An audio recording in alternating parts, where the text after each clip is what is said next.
Hello everyone आदर्श classes YouTube channel को आपण मानक स्वागत। आज आम साहित्यर द्वितीय पाठ हकीर संपूर्ण प्रश्न उत्तर आलोचना करवा। वीडियो को शेष पर्यंत देखंतु। चैनल को जदि सब्सक्राइब करना तेज जल्दी जल्दी सब्सक्राइब करी पाखरे थिबा बेल आइकन को ऑन कर दियंतु, जहा फल तमर सबजाक विषय सबजाक पाठर प्रश्न उत्तर वीडियो आम चैनल माध्यम पाई परिबे। ठीक अच्छे, तो चलतु आज आम साहित्यर द्वितीय चैप्टर हकीर संपूर्ण प्रश्न उत्तर आलोचना करवा। वीडियो को शेष पर्यंत देखंतु। वीडियो गोटे लाइक करिकी निजर साथी मानक सह शेयर कर दियौ। ओके,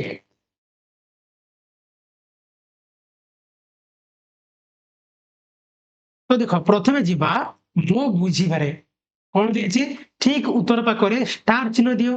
प्रथम क्वेश्चन कहिछि स्वास्थ्य ही संपद, कारण स्वास्थ्य ठीक थिले डैश कौन हम आमे विभिन्न कार्य करने को समर्थ हबु हैला। आमे विभिन्न कार्य करने को समर्थ हबु। नेक्स्ट क्वेश्चन, लोक माने मेजर ध्यानचंद को हकीर जादूगर बोली आख्या देथिले, कारण काहेकि ताकू हकीर जादूगर बोली आख्या देथिले काहे देथिले काहे कि से हकी रे कोन जे चमक प्रदक खेल खेलुथिले। ठीक अछि। तापर 3 नंबर कहिछि उक्त उत्तर को काहेकि बाछिल, ताहार कारण तुम सांग मानक सह आलोचना करो हैला। एही उत्तर को काहेकि बाछिल तुम सांगक सह आलोचना करिवो। तापर जिबा मिली मिसी जोड़ शब्द दे देछि हैला। ता क स्तंभ रे शब्द देछि, आ गोटे स्तंभ रे कोन जे ता अर्थ देछि। आमे शब्द और ता अर्थ को जोड़िबा। तो देखो प्रथम क्वेश्चन कोन देछि झांसी।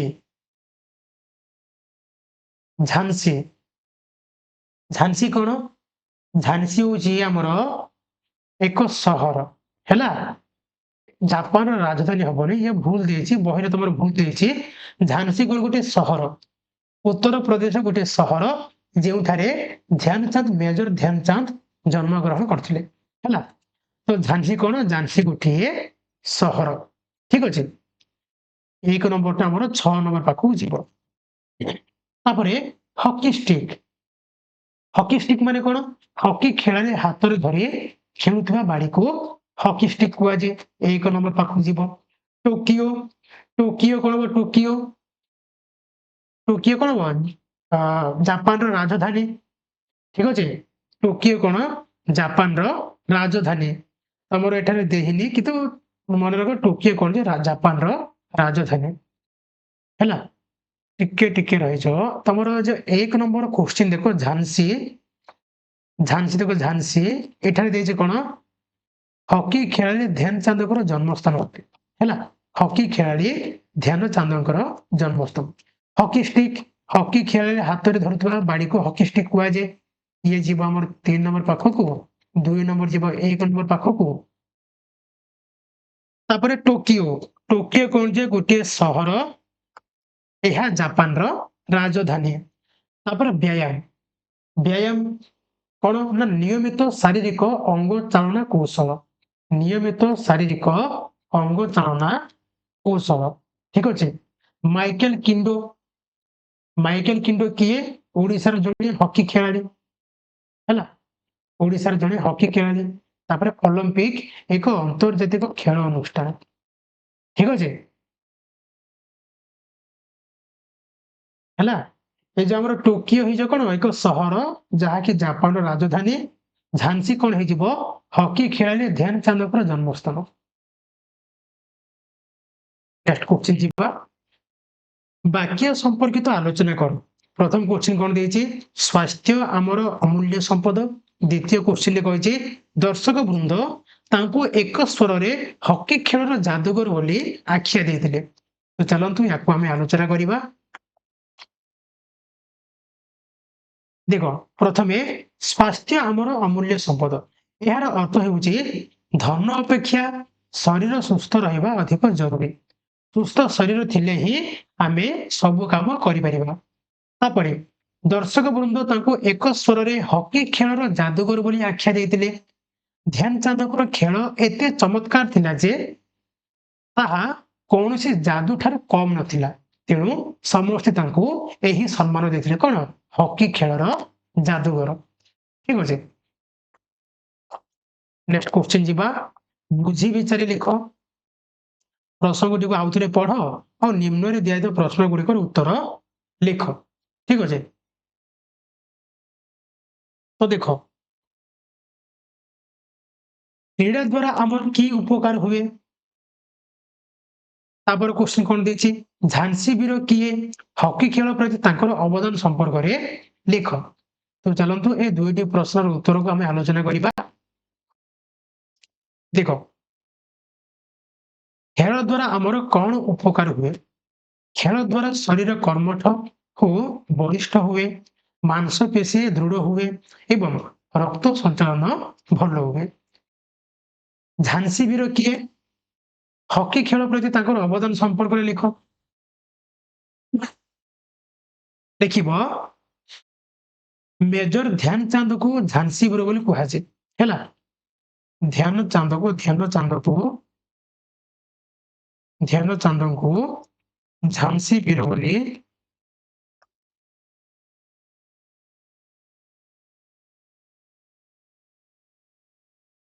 କୁହାଯାଏ ହେଲା। ଧ୍ୟାନଚାନ୍ଦ ଭାରତର ଜଣେ କିମ୍ବଦନ୍ତୀ ହକି ଖେଳାଳି। ତାଙ୍କ ନେତୃତ୍ୱରେ ଭାରତ ଅଲିମ୍ପିକରେ ସ୍ୱର୍ଣ୍ଣ ପଦକ ଜିତିଥିଲା ଏବଂ ସେ ବିଶ୍ୱରେ ଭାରତୀୟ ହକିକୁ ପ୍ରତିଷ୍ଠିତ କରିଥିଲେ। ଏତିକି ଜିନିଷ ଲେଖିବ ହେଲା। ତାପରେ ଯିବା ଆମେ ନେକ୍ସଟ କ୍ୱେଶ୍ଚିନ୍ କୁ କଣ ଦେଇଛି ଶ୍ରୁତି କଥାକୁ ଗଦ୍ୟରେ ଲେଖ। ଇଏ ଦେଇଛି ସାଙ୍ଗମାନଙ୍କ ସହ ଆଲୋଚନା କର ଆଉ ପ୍ରସ୍ତୁତ କରିଥିବା ତାଲିକାକୁ ଶ୍ରେଣୀରେ ଉପସ୍ଥାପନ କର। ଇଏ ତମେ ନିଜେ କରିବ ହେଲା। କ୍ୱେଶ୍ଚିନ୍ କଣ ଦେଇଛି ଧ୍ୟାନଚାନ୍ଦଙ୍କର ଅସାଧାରଣ କ୍ରୀଡ଼ା ନୈପୁଣ୍ୟ ଦେଖି ଲୋକମାନେ ସନ୍ଦେହ କଲେ ଯେ ସେ କୁହୁକ ବାଣୀ ବ୍ୟବହାର କରୁଛନ୍ତି। ଉକ୍ତ ବାକ୍ୟଟିକୁ ପଢିଲେ ଏମିତି ଲାଗେ ଯେମିତି ଲେଖକ ଧ୍ୟାନଚାନ୍ଦଙ୍କର ଅସାଧାରଣ ଦକ୍ଷତାକୁ ପାଠକଙ୍କ ସହିତ ପରିଚିତ କରାଇଛନ୍ତି। ତୁମେ ଯଦି ଧ୍ୟାନ ଦେବ ତେବେ ଏହି ପାଠରେ ଏପରି ଅନେକ ବିଶେଷ କଥା ତୁମ ନଜରକୁ ଆସିବ। ଏହି ପାଠକୁ ଆଉ ଥରେ ପଢ ଆଉ ତୁମ ସାଙ୍ଗମାନଙ୍କ ସହ ଆଲୋଚନା କର ଆଉ ପ୍ରସ୍ତୁତ କରିଥିବା ତାଲିକାକୁ ଶ୍ରେଣୀରେ ଉପସ୍ଥାପନ କର। ଇଏ ତୁମେ ନିଜେ ପାଠକୁ ପଢିକି ତମକୁ ଯାହା ଭଲ ଲାଗୁଛି ତାକୁ ଲେଖିକି ଉପସ୍ଥାପନ କରିପାରିବ। ତାପରେ ଯିବା ଆମେ ଯୋଡି ଶବ୍ଦ। ଆମ୍ଭେମାନେ ମନେ ରଖିବା ଯେ ଖେଳା ଖେଳି ଅତ୍ୟଧିକ ହାଲିଆ ହେବା ପର୍ଯ୍ୟନ୍ତ ଖେଳିବା ଉଚିତ ନୁହେଁ। ଏହି ବାକ୍ୟରେ ଦେଖ ଖେଳା ଖେଳି ଗୋଟେ କଣ ଯୋଡି ଶବ୍ଦ ବା ଯାହାକୁ ଆମେ ଯୁଗ୍ମ ଶବ୍ଦ କହୁ। ସେମିତି ତୁମ ମନରୁ ଆଉ 5ଟି ଯୁଗ୍ମ ଶବ୍ଦ ଲେଖ। ତ ଲେଖିବା 5ଟି ଯୁଗ୍ମ ଶବ୍ଦ କଣ ହେଇପାରିବ? ଫାର୍ଷ୍ଟ 1 ନମ୍ବରରେ ଚାଲି ଚାଲି ହେଲା। 2 ନମ୍ବରରେ କଣ ଲେଖିବା ଦେଖି ଦେଖି ହେଲା। 3 ନମ୍ବରରେ କଣ ଲେଖିବା କହି କହି। 4 ନମ୍ବରରେ ଶୁଣି ଶୁଣି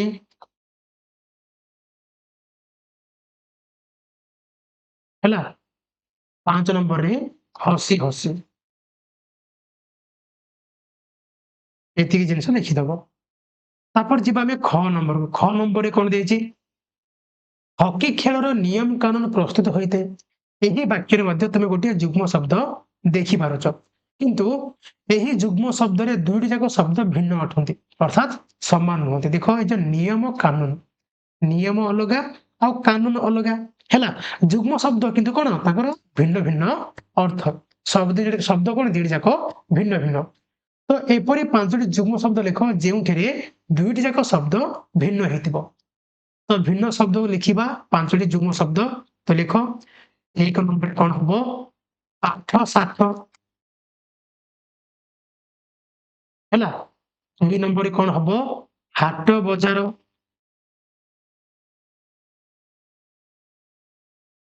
ହେଲା। 3 ନମ୍ବରରେ ଧନରତ୍ନ। 4 ନମ୍ବରରେ ଜୀବଜନ୍ତୁ।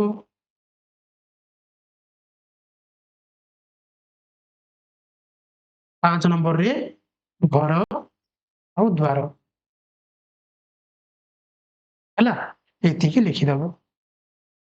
ତାପରେ ଗ ନମ୍ବର କୋଶ୍ଚିନ୍ କହିଛି ଟେବୁଲ ଟେନିସ୍ ପୁଚି ପ୍ରଭୃତି ଖେଳ ଉଭୟ ଘର ଭିତରେ ଆଉ ବାହାରେ ଖେଳାଯାଏ। ଏହି ବାକ୍ୟରେ ଯେଉଁ ଶବ୍ଦ ଦୁଇଟି ତଳେ ଗାର ଦିଆଯାଇଛି କୋଉଟା ଭିତରେ ଆଉ ବାହାରେ ତାକୁ ଧ୍ୟାନର ସହ ପଢ। ଆମେ ଏହି ଶବ୍ଦକୁ ମଧ୍ୟ ଏହିପରି ଲେଖିପାରିବା ଯେପରି ଭିତରେ ବାହାରେ ଏହା ଗୋଟେ କଣ ଯୋଡି ବା ଯୁଗ୍ମ ଶବ୍ଦ। ଏପରି ଦୁଇଟି ପରସ୍ପର ବିପରୀତ ଅର୍ଥକୁ ବୁଝାଉଥିବା ନିମ୍ନରେ ଦିଆଯାଇଥିବା ଶବ୍ଦ ଗୁଡ଼ିକୁ ଯୁଗ୍ମ ଶବ୍ଦରେ ପ୍ରକାଶ କର। ଯେମିତି ଭିତରେ ବାହାରେ ଭିତର ବିପରୀତ କିଏ ବାହାରେ ସେମିତି ଭଲ ମନ୍ଦ ତାକୁ ଯୁଗ୍ମ ଶବ୍ଦ କହିଲେ କଣ ହବ ଯୁଗ୍ମ ଶବ୍ଦ କହିଲେ କଣ ହେଇଯିବ ଭଲ ମନ୍ଦ ହେଇଯିବ ହେଲା ମାନେ ଏଇ ଓ କୁ କାଟିଦବ ଭଲ ମନ୍ଦ ଲାଗି ଲାଗି ଲେଖିଦବ। ସେମିତି ଗୁରୁ ଶିଷ୍ୟ ଓ କୁ କାଟିଦିଅ ଗୁରୁ ଆଉ ଶିଷ୍ୟ ଲାଗି ଲାଗି ଲେଖିଦିଅ। ସେମିତି ଆୟ ବ୍ୟୟ ଓ କାଟିଦିଅ ଆୟ ଆଉ ବ୍ୟୟ ଲାଗି ଲାଗି ଲେଖିଦିଅ। ଜନ୍ମ ଓ ମୃତ୍ୟୁ ଓ କାଟିଦିଅ ଜନ୍ମ ଆଉ ମୃତ୍ୟୁ ଲାଗି ଲାଗି ଲେଖ। ରାଜା ଓ ପ୍ରଜା ଓ କାଟିଦିଅ ରାଜା ଆଉ ପ୍ରଜା। ଆକାଶ ଓ ପାତାଳ ଓ କାଟିଦିଅ ଆକାଶ ଆଉ ପାତାଳ ହେଲା ଏପରି ଲେଖିବ। ତାପରେ ଯିବା ଆମେ କଥା ଉପରେ ଗୁରୁତ୍ୱ। ଧ୍ୟାନଚାନ୍ଦ ହିଁ ଆମ କ୍ରୀଡ଼ା ଜଗତର ଏକ ଅମଳିନ ପ୍ରତିଭା। ଧ୍ୟାନଚାନ୍ଦ ଆମ କ୍ରୀଡ଼ା ଜଗତର ଏକ ଅମଳିନ ପ୍ରତିଭା। ଏଇ ଦୁଇଟି ବାକ୍ୟରେ କଣ ପାର୍ଥକ୍ୟ ରହିଛି ଏଥିପ୍ରତି ଧ୍ୟାନ ଦିଅ କୁହ। ଠିକ ଭାବରେ ଚିହ୍ନଟ କର। ଦ୍ୱିତୀୟ ବାକ୍ୟରେ ଗୋଟିଏ ଶବ୍ଦ କମ ରହିଛି ହେଲା କଣ ଏ ଯୋଉ ହିଁ ଏଇ ହିଁଟା କଣ କମ ରହିଛି। ଏହି ଗୋଟିଏ ଶବ୍ଦ ନଥିବାରୁ ବାକ୍ୟର ଅର୍ଥର କଣ ଯେ ସାମାନ୍ୟ ପାର୍ଥକ୍ୟ ଆସୁଛି। ତେବେ ଆମେ ନିଜର କଥା ଉପରେ ଗୁରୁତ୍ୱ ଦେବା ପାଇଁ କିଛି ବିଶେଷ ଶବ୍ଦ ପ୍ରୟୋଗ କରୁ ଯେପରିକି ହିଁ ମଧ୍ୟ ତେବେ ବୋଲି। ପାଠରୁ ଏଭଳି ଶବ୍ଦ ଥିବା ବାକ୍ୟ ବାଛିକି ଲେଖ। ଧ୍ୟାନ ଦିଅ ଯଦି ବାକ୍ୟରେ ଏହି ଶବ୍ଦ ଗୁଡ଼ିକ ନଥାନ୍ତା ତେବେ ଏହାର ଅର୍ଥ ଉପରେ ଏହି ଶବ୍ଦ ଗୁଡ଼ିକର କଣ ପ୍ରଭାବ ପଡିଥାନ୍ତା। ତ ଦେଖ ଏହାର ଉତ୍ତର କଣ ହବ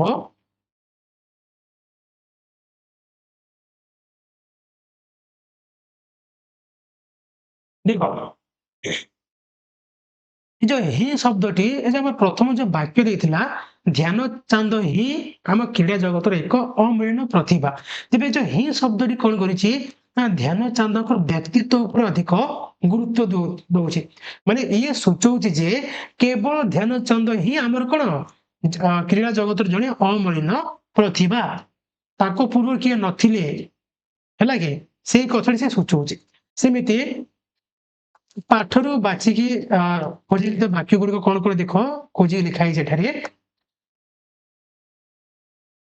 ଦେଖ ହିଁର ପ୍ରୟୋଗ କଣ ତାଙ୍କୁ ହିଁ ମହାତ୍ମା କହିବା ମାନେ ତାଙ୍କୁ ହିଁ କହିବା ଠିକ ଅଛି। ସେମିତି ମଧ୍ୟର ପ୍ରୟୋଗ ସେମାନଙ୍କ ମଧ୍ୟରେ ଗୋଟିଏ ମାତ୍ରାର ଭିନ୍ନତା ମଧ୍ୟ ରହିଛି। ତେବେର ପ୍ରୟୋଗ ଯଦି ବାକ୍ୟରେ ଏହି ଶବ୍ଦ ନଥାନ୍ତା ତେବେ ଏହାର ଅର୍ଥ ଉପରେ ପ୍ରଭାବ ପଡିଥାନ୍ତା। ବୋଲିର ପ୍ରୟୋଗ ଏହି କବିତାରେ ବୀର ମାତା ବୋଲି କାହା କୁହାଯାଉଛି ହେଲା। ତେବେ ଏଇ ଯୋଉ ଶବ୍ଦ ଗୁଡ଼ିକ ନଥିଲେ ଏଇ ଯୋଉ ଶବ୍ଦ ମୁଁ ଲେଖିଲି ଏଇ ଯାକ ପାଠରୁ ଖୋଜା ଯାଇନି ମୁଁ ମନରେ ଲେଖିଛି ହେଲା ତୁମେ ପାଠରୁ ଖୋଜିକି ଲେଖିବ ଠିକ ଅଛି। ଯଦି ଏହି ଶବ୍ଦ ଗୁଡ଼ିକ ନଥାନ୍ତା ତେବେ ବାକ୍ୟ ଉପରେ କଣ ପ୍ରଭାବ ପଡିଥାନ୍ତା ନା ପ୍ରଥମେ ବାକ୍ୟର ନିର୍ଦ୍ଦିଷ୍ଟତା କମି ଯାଇଥାନ୍ତା। ବାକ୍ୟଟି ଏକ ସାଧାରଣ ବାକ୍ୟ ଭଳି ଶୁଭିଥାନ୍ତା।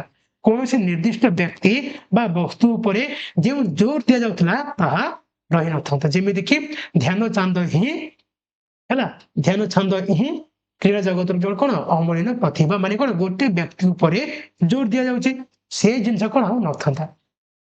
ତାପରେ ଅର୍ଥରେ ସାମାନ୍ୟ ପାର୍ଥକ୍ୟ ବାକ୍ୟର ମୂଳ ଅର୍ଥ ବଦଳି ନଗଲେ ମଧ୍ୟ ବାକ୍ୟରେ ଭାବ ପରିବର୍ତ୍ତନ ହୋଇଥାନ୍ତା। ଯେମିତିକି ଧ୍ୟାନଚାନ୍ଦ ଆମ କ୍ରୀଡ଼ା ଜଗତର ପ୍ରତିଭା କହିଲେ ଇଏ ଗୋଟେ କଣ ଗୋଟେ ସାଧାରଣ ସୂଚନା ମାନେ କଣ ଧ୍ୟାନଚାନ୍ଦ ଆମ କ୍ରୀଡ଼ା ଜଗତର ଜଣେ ପ୍ରତିଭା ସାଧାରଣ ସୂଚନା ଦଉଛି। କିନ୍ତୁ ଯଦି ଆମେ କହିବା ଧ୍ୟାନଚାନ୍ଦ ହିଁ ଆମ କ୍ରୀଡ଼ା ଜଗତର ପ୍ରତିଭା ମାନେ କଣ ସେଟା ତାଙ୍କର ଅନନ୍ୟତା ଉପରେ ଗୁରୁତ୍ୱ ଦିଏ ମାନେ କଣ ତାଙ୍କ ଉପରେ ଗୁରୁତ୍ୱ ଦଉଛି ଯେ ଧ୍ୟାନଚାନ୍ଦ ହିଁ ଆମ କ୍ରୀଡ଼ା ଜଗତର ପ୍ରତିଭା। ତାପରେ ବାକ୍ୟର ଗୁରୁତ୍ୱ ହ୍ରାସ ପାଇଥାନ୍ତା। ବକ୍ତା ଯେଉଁ କଥାକୁ ପ୍ରାଧାନ୍ୟ ଦେବାକୁ ଚାହୁଁଛି ତାହା କଣ ଯେ ସ୍ପଷ୍ଟ ଭାବରେ ଜଣା ପଡିନଥାନ୍ତା ହେଲା। ତ ଏଇ ସବୁ କଣ ଆମର ଅସୁବିଧା ହେଇଥାନ୍ତା। ଠିକ ଅଛି।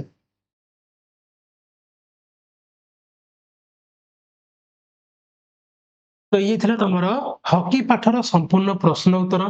ଆଶା କରୁଛି ଭିଡିଓଟି ନିଶ୍ଚୟ ରୂପେ ଭଲ ଲାଗିଥିବ। ଯଦି ଭଲ ଲାଗିଛି ତାହେଲେ ଗୋଟେ ଲାଇକ୍ କରନ୍ତୁ। ଆଉ ଏମିତି ଅନ୍ୟ ବିଷୟ ଗୁଡ଼ିକର ପ୍ରଶ୍ନ ଉତ୍ତର ଭିଡିଓ ପାଇବା ପାଇଁ ଆମ ଚ୍ୟାନେଲକୁ ସବସ୍କ୍ରାଇବ କରି ପାଖରେ ଥିବା ବେଲ୍ ଆଇକନକୁ ଅନ୍ କରିଦିଅନ୍ତୁ। ଆଉ ଏଇ ଭିଡିଓକୁ ଲାଇକ୍ କରିକି ନିଜର ସାଙ୍ଗମାନଙ୍କ ସହ ସେୟାର କରିଦିଅନ୍ତୁ। ତ ଆଜି ପାଇଁ ଏତିକି। ପୁଣି ଦେଖା ହବା ଆଉ ଗୋଟେ ଭିଡିଓରେ। ଧନ୍ୟବାଦ।